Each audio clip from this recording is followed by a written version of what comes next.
एक mysterious immortal being एक ऑर्ब की शेप में अर्थ पे आता है, जो कि टाइम के साथ पत्थर से एक वोल्फ में बदल जाता है। समय के साथ उसे एक लड़का मिलता है जिसके टाउन के लोग दूर माउंटेन्स में कहीं पैराडाइज नामक स्वर्ग को ढूंढने गए थे, पर अफसोस कोई भी वापस नहीं आ पाया।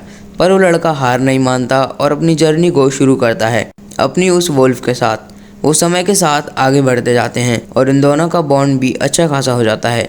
पर तभी उस लड़के को एक निशान दिखता है जिसमें आगे जाने का रास्ता था।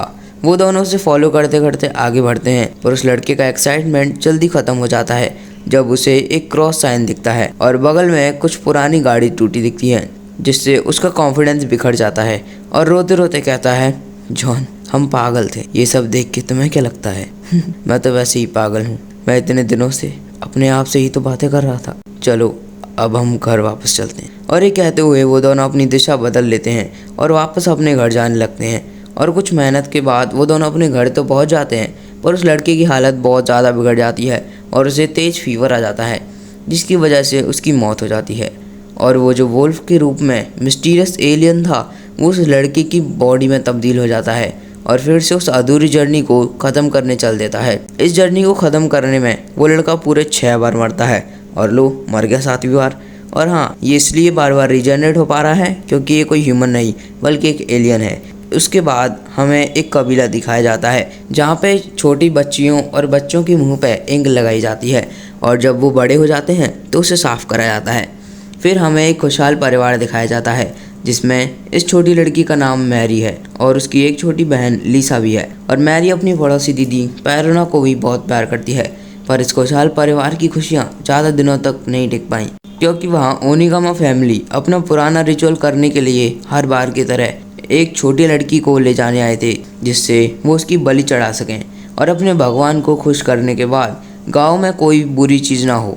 और इसलिए जब वो लड़की चूज़ करने आते हैं तो वो बूढ़ी औरत मैरी को चुनती है। मैरी को ये नहीं पता था कि उसके साथ क्या होने वाला है और इसलिए वो खुश थी पर उसके पेरेंट्स दुखी। और जब लड़की को पता चलता है कि वो मरने वाली है तब वो रोते रोते कहती है, आखिर क्यों मुझे मरना नहीं है। पर इन सब रोने धोने के बाद वो लोग मैरी को पहाड़ों की साइड लेके जाते हैं, पर तभी उन पर एक कपड़े और मास्क से ढका इंसान हमला कर देता है और उस मेन लीडर को गिराता है, जिससे मैरी को भागने का टाइम मिल जाता है और मैरी भागते भागते एक तालाब में गिर जाती है। तभी वो लोग उस इंसान को पकड़ लेते हैं और वो इंसान और कोई नहीं बल्कि पैरोना है। और जब तक वो सैनिक मैरी का पीछा करते हुए वहाँ पहुँच गए थे, पर वो सैनिक तुरंत ही रिवर्स गियर लगा के भाग जाते हैं क्योंकि उन्हें एक जिंदा मारा हुआ आदमी दिखता है जिसकी बॉडी अपने आप सही हो जाती है, मतलब कि रीजनरेट हो जाती है। उसे बोलना नहीं आता था, ऑफ कोर्स वो एक एलियन था। पर मैरी उसे डरने की बजाय उससे बोलती है, आप मुझे बात क्यों नहीं कर रहे हो? क्या आप कोई भगवान हो? आपने अपनी बॉडी के साथ क्या किया? पर इन सब सवालों का उस पर कोई असर नहीं था और वो बस इग्नोर मार जा रहा था।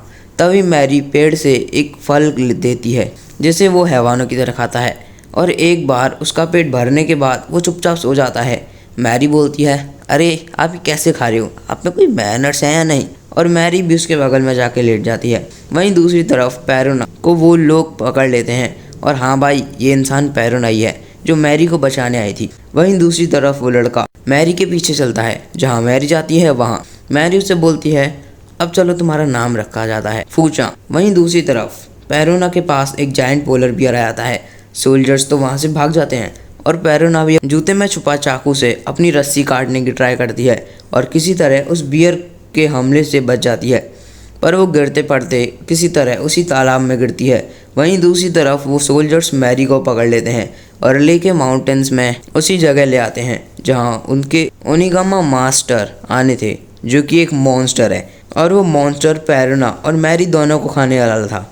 पर तभी वहाँ फूग आ जाता है जो कि उस मॉन्स्टर पर हमला करता है, पर वो मॉन्स्टर उसे एक ही फटके में उड़ा देता है और इसलिए फूग उस मॉन्स्टर से लड़ने के लिए वोल्फ में बदल जाता है और उस मॉन्स्टर पे हमला करता है। और एक घमासान युद्ध के बाद फूग उस मॉन्स्टर को हरा देता है। और इस लड़ाई को देखने के बाद पैरोना से वो लीडर बोलती है, तुम्हारे पास 2 चॉइस है, या तो मर जाओ या फिर मेरे साथ चलो दूसरे गाँव में, और हाँ, हम तुम्हारी मौत का झूठा फैला देंगे जैसे तुम्हारे गांव वाले तुम्हारे दुश्मन ना बन सकें, जिससे तुम एक नई जिंदगी जी सको। तो गाइज इससे आगे की स्टोरी बहुत इमोशनल और इंटरेस्टिंग भी हो जाती है। तो पार्ट 2 के लिए वीडियो को लाइक करना और चैनल को सब्सक्राइब करना बिल्कुल ही मत भूलना।